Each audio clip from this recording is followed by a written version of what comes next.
Hello everybody, myself Dr. Ashok Kumar Bisurapur, Associate Professor and Research Guide, Department of Education, Karnataka State Akka Mahadevi Women's University, Vijaypura, Karnataka State. Today we shall discuss Buddhist Education System. In that, let us see aims of Buddhist Education System. Number one, development of individual personality. Number two, intellectual and physical development of the individual. Number three, religious and spiritual development. Number four, character formation of the individual. Number five, promotion of social efficiency and happiness. Next one, promoting and spreading of Buddhist culture. Now, silent features of Buddhist education. Buddhist education system was developed on the basis of life. This education is based on the moral, mental and physical development of a student. It also diverts students towards the Sangha rules and guides them to follow them. Buddhist education system in India is one of the most holistic education system in the world.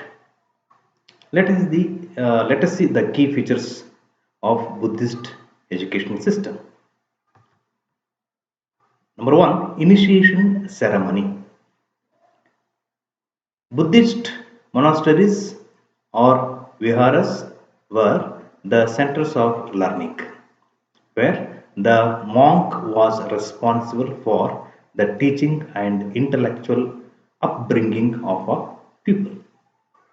To study in the monastery, the student had to willingly present himself to the teacher, who in turn had to ensure the complete transformation of the pupil.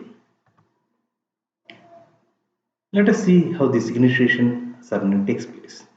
The initiation of a child or student in Buddhist education is carried out through puja.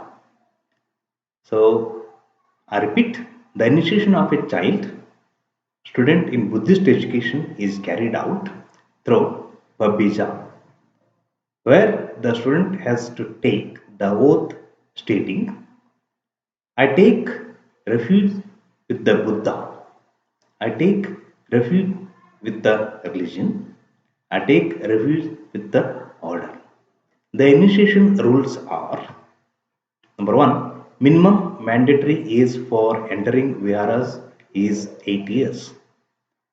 Number two, to enter the viharas, the student should neatly head shaved, wearing yellow clothes, and the student has to request head monk to allow him for admission. Number three, the student has to take three vows as per the direction of the monk. They are: number one, I go into the shelter of Buddha.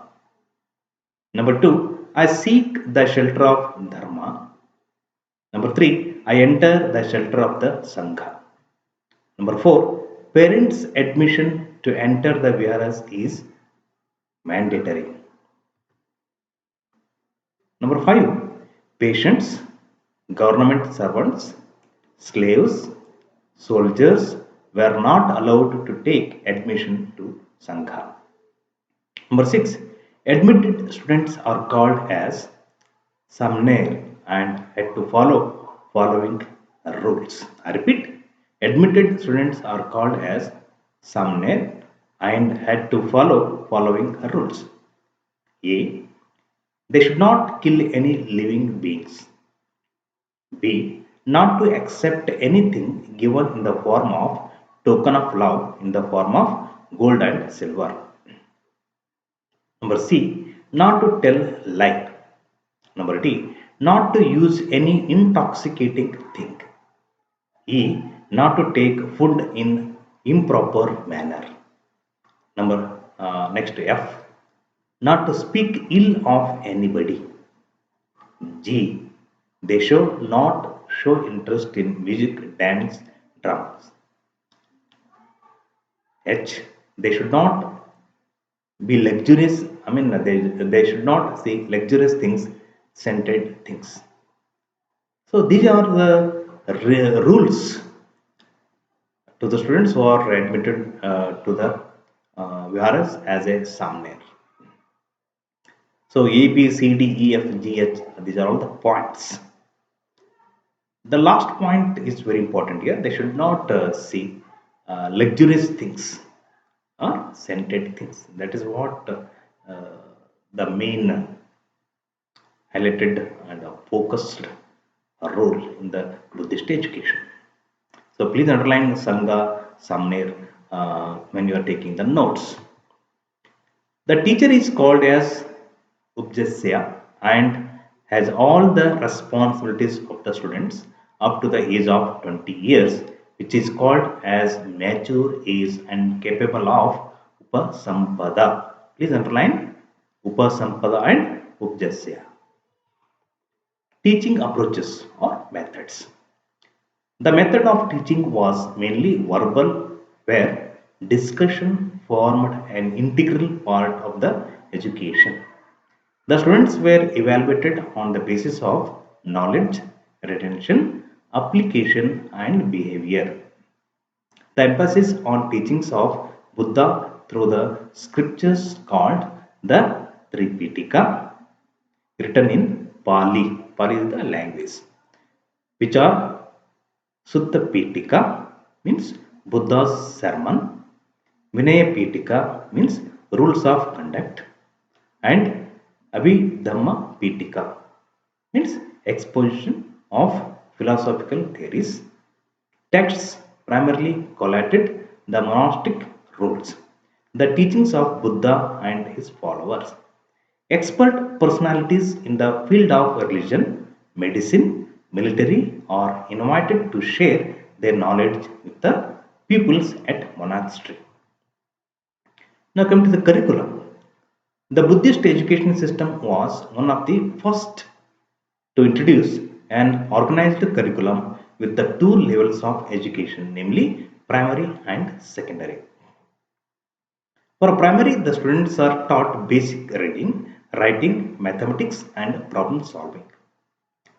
Third one, for secondary, the students are taught philosophy, religion, medicine, and military training formed integral education.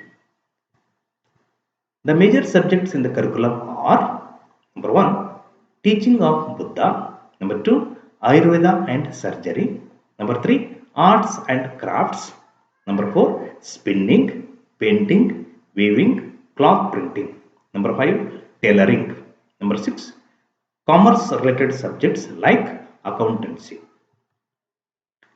Now, teachings of Buddha. Let us see what are the teachings of Buddha. In a particular order, the Eightfold Path of Buddhism teaches the following ideals for ethical conduct, mental discipline, and achieving wisdom. So let us see what are those Eightfold Path of Buddhism. Uh, Number one, right view. Number two, right resolve. Number three, right speech. Number four, right conduct. Number five, right livelihood. Number six, right effort. Number seven, right mindfulness. Number eight, right samadhi.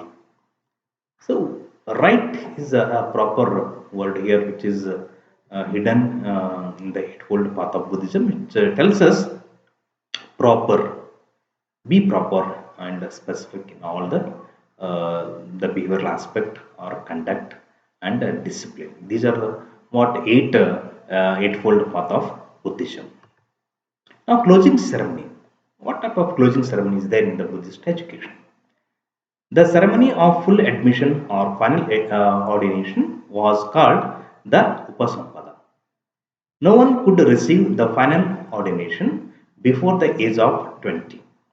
After the final ordination, the Upasampada attained the full status of monkhood or a bhikshu, a full-fledged member of the order. So please uh, keep in mind monkhood is very important, and Upasampada. I repeat, the ceremony of full admission or final ordination was called the Upasampada. No one could receive the final ordination before the age of 20.